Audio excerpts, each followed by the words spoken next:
Então, é muito bom para o Duplo Expresso ter a palavra de um especialista, o sociólogo, escritor e analista internacional Lejane Mirhan, que vai comentar hoje um tema hiperdelicado que muitas pessoas falam sobre preconceito em relação aos judeus, sobre isso e sobre aquilo, mas ele vai falar sobre sionismo como projeto neocolonial da Palestina. O Wellington, esse tema inclusive foi pedido pelo público, né? Então a gente está tendo uma requisição aí das pessoas, e é justamente isso, já é parte do plano do sionismo. Fazer essa confusão entre os judeus e o judaísmo e sionismo é parte justamente da propaganda para blindar de críticas, e aí usando todas as coisas terríveis que aconteceram na Segunda Guerra Mundial. Eu devo dizer, antes de chamar o Lejane, que, por exemplo, na minha família, eu tenho judeus na minha família, muito querido, cresci, minhas primas, inclusive, mas sempre fui para a Palestina. Uma coisa não se confunde com a outra. Ia lá na casa delas, já havia cerimônia, negócio da maçã com mel, maravilha, estamos no Brasil. Agora, isso não se confunde com apoiar a política neocolonialista, como colocou o Lejane Mirhan, na Palestina, no Estado de Israel, um Estado ocidental que foi implantado lá. Bom dia, Lejane Mirhan. Bom dia, Rômulo, bom dia, Wellington. Mais um encontro nosso aí, já são 8, né? 2 meses. Muito obrigado pelos convites, né? Eu sou, assim, durante muitos anos eu me apresentei como arabista, né? E arabista em inglês, no mundo inteiro, todo mundo sabe o que é. Aqui no Brasil, quando uma vez me perguntaram, o senhor é especialista em cavalo árabe? Aí eu preferi me apresentar como analista internacional. Mas, pelo menos disseram que era de café arábica, né? Ah, de café também. Ou mas, então especialista em restaurante árabe, comida. A gente é culinária árabe das melhores, das minhas preferidas.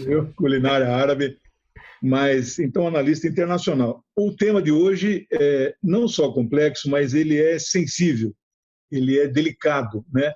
Nós, em programas passados, já toquei nesse assunto. Quando fala da Palestina, você tem que contar a história do sionismo, né?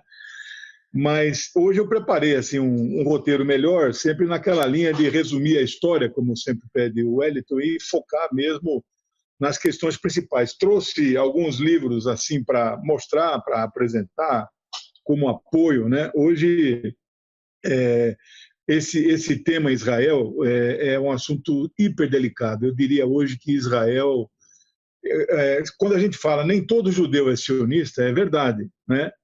Mas eu diria hoje que é elevadíssimo o índice entre aqueles que professam a religião judaica ou que se consideram integrantes do povo judeu, é elevadíssimo aqueles que dizem sionistas. São poucos os que não são. Então, é quase um sinal de igualdade. Agora, o cuidado que a gente toma é isso que o Rômulo já alertou também. Nós somos antisionistas, jamais seremos antissemitas, né? E jamais seremos anti-judaísmo, porque defendemos a liberdade de todas as pessoas praticarem as suas religiões. Eu fiz, assim, uma pequena introdução e eu quero começar, inclusive, o meu comentário sobre um famigerado livro falso chamado Os Protocolos do Sábio de Sião. E muita gente bate no peito, eu conheço, eu já li, né? Esses caras dominam o mundo. É falso esse livro, foi feito na corte do czar Nicolau II, no final do século XIX, começo do século XX. E quem ainda tem um pouco de dúvida nisso, o grande, saudoso escritor Humberto Eco escreveu um livro, né?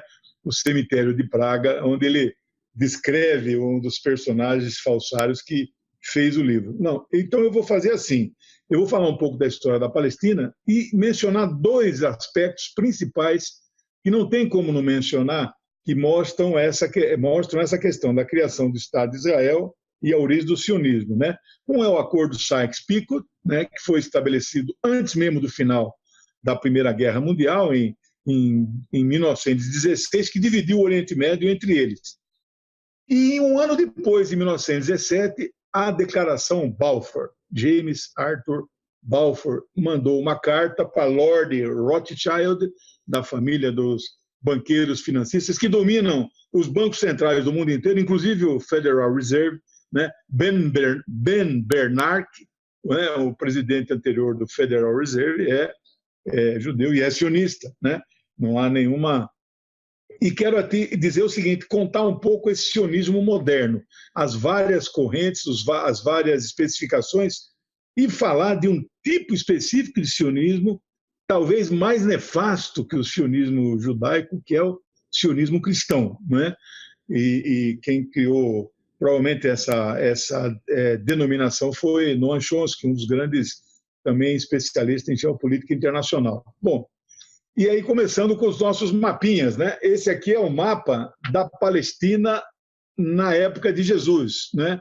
É um mapa, vamos dizer, feito com base em história, não com base na Bíblia, mas que tem as regiões. Você veja que o mar Mediterrâneo era a rota de passagem ali, né, de caravanas, né, vindo da Ásia, indo para a Europa, indo para a África, então ali era uma região estratégica. Aí eu imprimi um outro mais sem as divisões que mostram, então, aquelas regiões mencionadas, evidentemente, na Bíblia, né, Samária, Judéia, que fazem parte do nosso cotidiano e do imaginário popular, porque em nosso país a religião cristã é muito forte e todo mundo tem essa percepção. Bom, já falamos aqui que os palestinos, então, são descendentes, são os povos mais antigos que moram ali na Palestina, né, que são descendentes dos antigos filisteus, cananeus, né, eram vários povos na região ali, né. Bom, o mais importante é dizer o seguinte, ali, por ser uma rota estratégica de passagem, foi colonizado, foi dominado por diversos impérios. Eu listei aqui, na minha rápida pesquisa histórica, 9 impérios que dominaram aquela região, né? Aí quando você fala assim, não, mas os palestinos nunca tiveram um governo autônomo na Palestina que eles pudessem dizer de seu. Viveram sobre impérios praticamente todos os tempos, desde da antiga Síria, né, 600, 700 anos antes de Cristo, né? Eu listei aqui os 9 impérios na ordem, desde os egípcios, hebreus, os assírios, os babilônios, os persas, os macedônios, os árabes, né? Eles chegam na Palestina em 638 e lá já tinham, evidentemente, alguns que eram os filisteus cananeus, que foram arabizados, né? E depois os turcos e, finalmente, os ingleses, né? 9 impérios, você imagina. E eles não perderam sua identidade, os palestinos, né? Bom, os sionistas, né? O termo sionismo, nós podemos definir assim, sionismo político, né? É aquela corrente do judaísmo, corrente nacional, que defende a autodeterminação do povo judeu. Ele defende o direito desse povo ter o seu Estado, ter a sua nação, dividido territorialmente, reconhecido por outras nações, etc, etc. Então, esse é o sionismo, né? Claro que os principais sionistas, criadores do sionismo no século XIX, eles eram todos seculares, eles não eram religiosos, né? Alguns eram ateus, inclusive, né? Não professavam, não acreditavam em nenhuma divindade. Agora, eles tiveram que usar a força da religião, aquela história de que Abraão prometeu para o seu segundo filho, hein? Ele não prometeu Deus não prometeu para o primeiro filho, né? Parece que Deus destituiu o primeiro filho, né? Talvez até eu fique indagando, será preconceito do Deus do Velho Testamento, né? Porque o primogênito é o mais importante, né? Naquela sociedade patriarcal, e o primogênito é Ismael, né? Que ele teve com uma egípcia, que é considerado o patriarca dos árabes, mas ele só prometeu a terra prometida para o segundo filho, tido com a esposa legítima, né, que é a Sara, né, que era Sarauí, depois virou Sara. Bom, então, nós temos toda essa definição de sionismo, e ele começa no século XIX. Sionismo não é uma corrente milenar. Aliás, e aí já entrando na literatura, hoje o judeu israelense, vamos dizer, mais odiado de Israel, chama-se Shlomo Sand, né? Eu recomendo os 2 livros que ele escreveu. O primeiro é A Invenção do Povo Judeu. Ele nega que exista um povo chamado judeu. E o segundo, né, A Invenção da Terra de Israel, né? Ele é um cara de esquerda, né? Alguns dizem que é até de extrema esquerda em Israel. E a tendência, eu acho, e é o historiador, a tendência ele não, na Universidade de Tel Aviv, não ter clima para para ficar lá e deve se exilar, como o Ilan Papé fez isso também e outros aí que são perseguidos lá. Ele prova pelos escritos bíblicos do Velho Testamento que a terra de Israel não é mencionada no Velho Testamento, né? Isso é uma criação. O conceito de nação para os antigos judeus, com base no Talmud, e entendam que o Torá, que é o Pentateuco, né? O Torá, aqueles 5 livros da Bíblia que os cristãos aproveitaram, não é o principal livro dos judeus. O principal livro deles é o Talmud, né? E no Talmud não há nenhuma menção do conceito de nação ou de pátria, né? Mas os sionistas precisavam, né, alterar, vamos dizer isso, de acordo com seus interesses neocoloniais. Então, o título do nosso comentário vai virar um artigo amanhã, vamos criar esse hábito de casar o depoimento com um artigo. Né? Jane, a propósito desse artigo que será publicado amanhã, eu gostaria de informar que os mapas que foram apresentados aí pelo Lejane no seu vídeo, eles também serão anexados ao artigo que será publicado amanhã, tá bom? Então, recado. Que legal, beleza. Então, o roteiro já está pronto, eu vou escrever o artigo, sempre tomando todos os cuidados, como nós já colocamos, assim, de nós não ferirmos nenhuma questão, né, religiosa. Bom, eu disse então que ia mencionar 2 fatos fundamentais. O primeiro deles isso para mostrar aí a força do projeto neocolonial sionista, né, que é o título do nosso comentário. Antes de acabar a Primeira Guerra Mundial, os ministros das Relações Exteriores dos 2 países que venceriam a guerra, né, que era a França e a Inglaterra, que eram integrantes da chamada Tríplice Entente. Entente em francês vamos dizer assim, que vai tentar impedir, né, o avanço da Tríplice Aliança, que era os demônios na Europa. A França e a Inglaterra, os seus ministros de Relações Exteriores, no final de 1915 e começo de 1916, já começam a fazer um acordo de dividir o Oriente Médio em áreas, zonas de influência, né? E isso, de fato, acabou acontecendo, não é? Ratificado por vários... o acordo secreto foi assinado no começo de 1916, só veio a público porque Lenin, depois da Revolução Russa, denunciou isso publicamente, mostrou uma cópia desse famigerado acordo. E ele foi referendado pelo Tratado de São Remo, em 1920, e pela Sociedade das Nações, que virou depois Liga das Nações, que virou depois a ONU, em 1922. Então, isso tudo foi chancelado, né? A Inglaterra entra na Palestina, né? General Allenby, né? Ele entra, inclusive, a pé, com vários dos seus oficiais, para evitar irritar o povo local, etc. Então, ele não entra com a cavalaria, com os equipamentos militares, mas ele entra na Palestina, o general Allenby, em 1917, a Primeira Guerra não tinha terminado, né? Então, quando eu digo sionismo como projeto colonial, é que esta articulação, encabeçada por este jornalista que morreu jovem, morreu em 1904, com 44 anos, Theodor Herzl, né? Esse movimento, claro, depois ele teve os seus sucessores, ele estava casado com os interesses do imperialismo francês e inglês na ocupação, né, na divisão daquela região estratégica do mundo, que já se sabia do petróleo, etc. Aliás, podemos até, semana que vem, se vocês tiverem interesse, o Elton uma vez levantou a questão do petróleo, a geopolítica do petróleo. Isso aí eu tenho muita coisa produzida, podemos tratar disso semana que vem. Bom, olha, a Inglaterra, então, fica com o Iraque... Lejane, só para informar, próxima semana a gente tem que discutir, inclusive, aí a agenda, porque o Duplo Expresso vai fazer uma pausa aí, né? Eu, o Romulus, a gente vai continuar o blog com tudo e etc. A gente vai continuar com seus artigos, a gente vai estudar uma nova modalidade durante um recesso que nós vamos introduzir, mas a gente vai explicar depois ao público, você vai ser informado pela Camila, tá bom? Tá bom, continue contando conosco, né? Então a Inglaterra fica com o Iraque, fica com a Jordânia, antigamente chamava Transjordânia, e com a Palestina, né?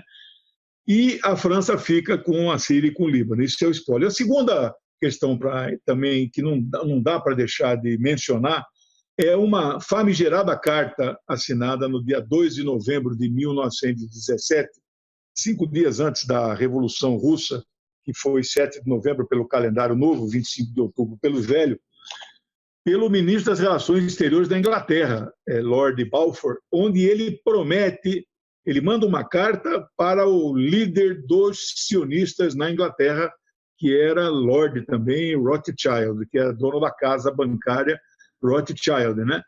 Ele manda uma carta prometendo aos judeus um lar nacional judaico na Palestina, né?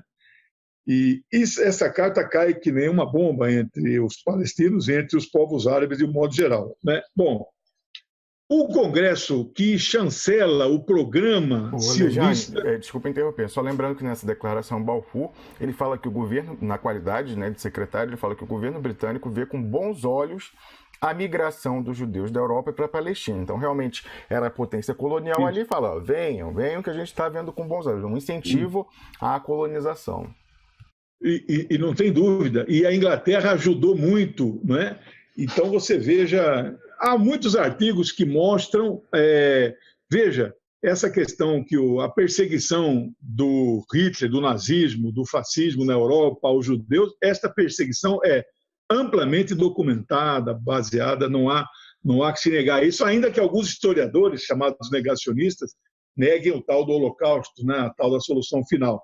Outros dizem que a solução final de Hitler não era o extermínio, mas era a expulsão. De qualquer forma, as perseguições aos judeus na Europa, o seu confinamento em guetos e o apoio da Inglaterra à imigração de judeus para a Palestina caiu que nem uma luva no projeto sionista, porque as pessoas largavam tudo na Europa e mudavam para a Palestina. E isso é amplamente documentado. Milhares de pessoas saíram da Europa e foram com direção à Palestina. Isso foi criando, de fato, uma situação populacional insustentável, não é? Mas, ainda assim, a ONU mostra que, em 1947, quando o plano da partilha foi aprovado em 29 de novembro pela ONU, dividindo a Palestina em 2 estados, só um foi criado, Israel, e Palestina nunca foi criado, a ONU mostra que 11% das terras da Palestina estavam na mão de judeus. E terras produtivas, aí aquelas que produzem, só 7%. Ou seja, os judeus, mesmo com toda a imigração, que já eram 30%, 35% de toda a população da Palestina, não é? Eles só tinham 7% das terras produtivas, né? Bom, o sionismo, né, a origem, então, ele vem desse conceito político de um sentimento nacional da necessidade da criação de um lugar onde os judeus pudessem viver enquanto povo, como já viveram no passado, segundo a lenda bíblica, que, infelizmente, não há documentação histórica que dê essa sustentação. A passagem dos hebreus ali pela Palestina, e mesmo em Jerusalém, ela não é documentada. Eu não sei se vocês sabem, escavações arqueológicas feitas pelo governo de Israel embaixo da mesquita, né, do Domo da Rocha, aquela que é famosa na foto, que é dourada a cúpula, eles fazem escavações ali embaixo para provar que ali era o Templo de Salomão. Meu amigo, nunca acharam nada. Acham vestígio dos turcos, acham vestígio dos gregos, acham vestígio dos egípcios, de tudo, dos romanos, né? Mas não acham vestígio dos hebreus. Mas esse é outro assunto. Nós, então, vamos... Uma parte dos judeus no mundo inteiro, né, a grande maioria, inclusive, o sionismo não emplacou entre os judeus logo que ele foi idealizado por esse grupo de pessoas, vamos dizer, nacionalistas, vamos usar esse termo, né? Ele não emplacou. Por quê? A maioria dos judeus no mundo inteiro, e a tese do Islamo é que não existe um povo judeu, existe uma religião judaica. E esse sentimento dos judeus no mundo inteiro que querem um lar não tem nada a ver com aquele povo originário dos hebreus lá atrás, né? Mas sim eram pessoas que se converteram ao judaísmo em todo o mundo, né? Então, e aí estes que, segundo Shlomo, né, são convertidos ao judaísmo e que quando você entra na religião judaica, você vira integrante do povo judeu, né? Esse é o debate que ele faz, ele diz que não pode ser assim, né? Como não existe um povo cristão, qual é a semelhança de um cristão inglês e de um cristão brasileiro? A única coisa que tem identidade, e olhe lá, é serem cristãos e acreditarem no mesmo Deus, né? Então, por isso ele nega. Estes que no mundo inteiro, os seus rabinos, etc., eles eram assimilacionistas. O que significa isso? Eles tinham a tese de que viviam bem nos países que moravam, falavam as suas línguas e queriam apenas a liberdade de praticar o seu culto, né, sossegado na sua sinagoga, etc. Não queriam ir para a Palestina. Então, essa tese original não emplacou. E aí, por isso eu volto na questão neocolonial, ela ganha força com o apoio do projeto imperialista para a região do Oriente Médio, com o apoio da Inglaterra, né? E aí também já antecipando, do sionismo que eu mencionei, o sionismo cristão, o grande exemplo era o Lord James Balfour. Ele era sionista cristão. O que é o sionista cristão? É aquele cara que diz que a profecia bíblica da segunda volta de Jesus para a Terra, vamos dizer assim, ela vai se confirmar quando os judeus voltarem a morar em Jerusalém e dominar a Palestina. Então, o maior sionista cristão dos Estados Unidos, aquele televangelista chamado Pat Robertson, né? Ele é vivo ainda, né? Eles pregam, eles têm campanha de financiamento para construir o novo templo. Eles querem edificar o novo dito Templo de Salomão com base nas especificações que estão lá na Bíblia. E, aliás, Edir Macedo, em São Paulo, diz que fez um igualzinho. O Edir Macedo está vivendo um período ele está se judiciaizando, né? Ele usa o lenço judaico, usa o kippah, está deixando a barba de rabino, etc., né? Então, mas é um sionista cristão, né? E o maior sionista cristão nos Estados Unidos, não sei se vocês sabem quem é, Donald Trump, né? Este que de maluco não tem nada, que está fazendo, agora prende crianças, né? E saiu da Comissão dos Direitos Humanos da ONU sob o pretexto que aquela comissão não funciona, só porque a comissão, inclusive, condena sistematicamente os atos ilegais de Israel, Donald Trump. E no Brasil tem dois grandes expoentes, não sei se vocês sabem também, sionistas cristãos, Jair Messias Bolsonaro, né, e Marcos Feliciano. Né? Estes são fundamentalistas e estão a serviço dos judeus sionistas, né? E claro, bom. E aí, então, entrando na questão mais recente, né? Historicamente, vocês sabem que os judeus eles têm toda uma série de práticas religiosas, né? E a mais famosa é a prática da Páscoa, né? Que é o Pesach, né? Judeus do mundo inteiro, na época da Páscoa, que não é igual à nossa, que é uma data mais... a nossa também não é fixa, ela é móvel, né? Mas a deles é como o calendário, é um calendário lunar, ela é móvel. Os judeus do mundo inteiro, eles oram amanhã em Jerusalém. Então, eles têm essa esperança. Agora, aqueles que não concordam com a criação do Estado de Israel se fundamentam que a promessa de uma Israel para o povo judeu, ela é religiosa, ela não pode ser só o novo Messias, só a vinda do Messias, ele só pode criar, Deus. Então não pode ser criado por seres humanos, né? Bom, o Theodor Herzl, interessante que ele era dessa corrente do sionismo político que defendia a criação do Estado Nacional de Israel pela via diplomática, não é? Mas tinham outras correntes, inclusive o mais radical deles, que ele faz ficar famoso bem depois que Herzl morreu, em 1925, chamado Jabotinsky. Este era militarista, achava que a criação de Israel não se daria, em hipótese nenhuma, pelas vias diplomáticas, teria que ser pela via militar. E a partir dessas concepções é que surgem os principais grupos. Os judeus dizem que era um grupo de resistência, né? Eu chamo de grupos terroristas, né? Porque eles faziam barbaridade para expulsar os palestinos, né, das suas aldeias, né? Que são os três mais famosos, né? O Irgun, o Stern e o Haganah. eram exércitos paramilitares muito poderosos que recebiam armamentos das potências. Em algum momento, lá depois da década de 30, começo de 40, houve um afastamento, né, vamos dizer, desses agrupamentos e dos sionistas políticos. Houve um afastamento com o projeto imperialista. Eles, então, partiam do pressuposto que, para a Inglaterra deixar a Palestina, para eles criarem o seu Estado de Israel, tinham que fazer atentados contra alvos militares ingleses, né? E aí o mais famoso deles foi aquele... Eles explodiram o maior hotel de Jerusalém, né? King David, né? O rei Davi, mataram mais de 200 pessoas. Esse atentado ficou famoso. E para aqueles que se diziam... O próprio Herzl, né, dizia assim, não adianta você ser assimilacionista, porque mesmo você estando assimilado culturalmente a um país em que você mora, você sempre será discriminado por ser judeu, né? E ele bradava como prova disso, no final do século XIX, um caso ficou muito famoso, rumoroso na França, o caso do Dreyfus, né?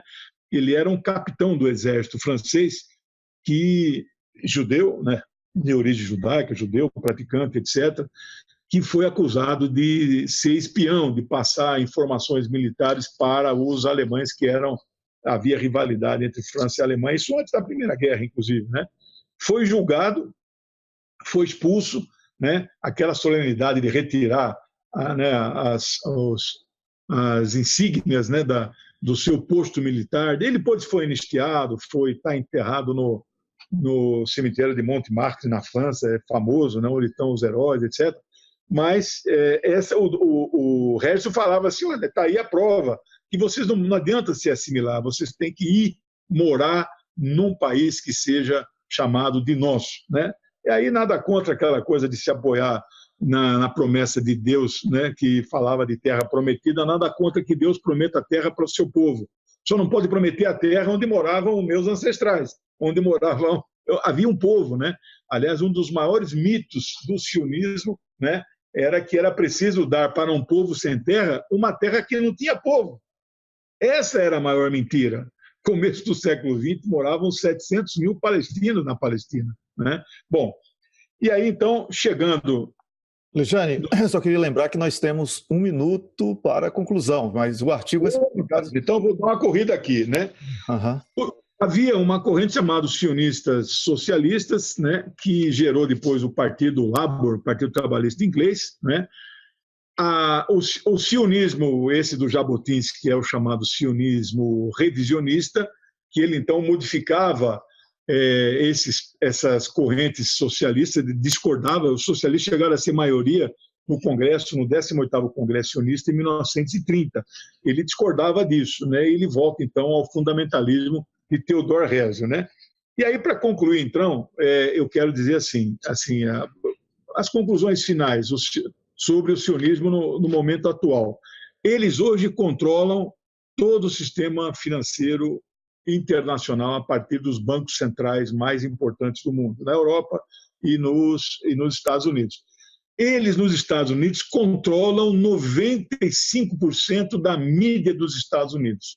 E tem hoje também nos Estados Unidos o seu lobby mais eficiente, mais poderoso, chamado AIPAC. Esse AIPAC, a tradução livre é Escritório Estados Unidos e Israel para Negócios Públicos, né? Esse lobby elege presidente dos Estados Unidos desde o final da Segunda Guerra. Eles são muito poderosos e eles elegeram Obama, elegeram e financiaram, elegeram Trump, ajudaram Hillary também, eles financiam todo mundo. Então, a força, de fato, do sionismo hoje se equipara ao capitalismo financeiro neoliberal, e ele é hoje, do nosso ponto de vista, o inimigo da humanidade que precisa ser combatido junto com o imperialismo estadunidense.